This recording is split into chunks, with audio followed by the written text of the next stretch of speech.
Everyone silence. এই যে আইলো মুডটা খারাপ করতে। কি সুন্দর আমি লিসারে দেখতেছিলাম। তো বলো সবাই হোমওয়ার্ক করেছো কিনা?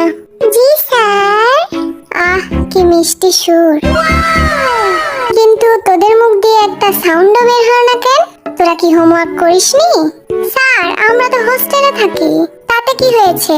আপনি তো হোস্টেল ওয়ার্ক করতে দেননি। No, no, no, no. চুপ কর লাফাঙ্গার দল, ওদের দেখে কিছু শিখ, বুঝলি? স্যার আমার একটা কমপ্লেইন ছিল। এই ছেলেগুলো না আমাদের অনেক ডিস্টার্ব করে। কিরে এসব কি শুনতেছি আমি? স্যার আমার রোজকে অনেক ভাল লাগে। কিরে তোর কি লজ্জা শরম বলতে কিছু নাই? না স্যার, আমি তো ওর চোখে পুরো বিশ্বই দেখতে পাই। এই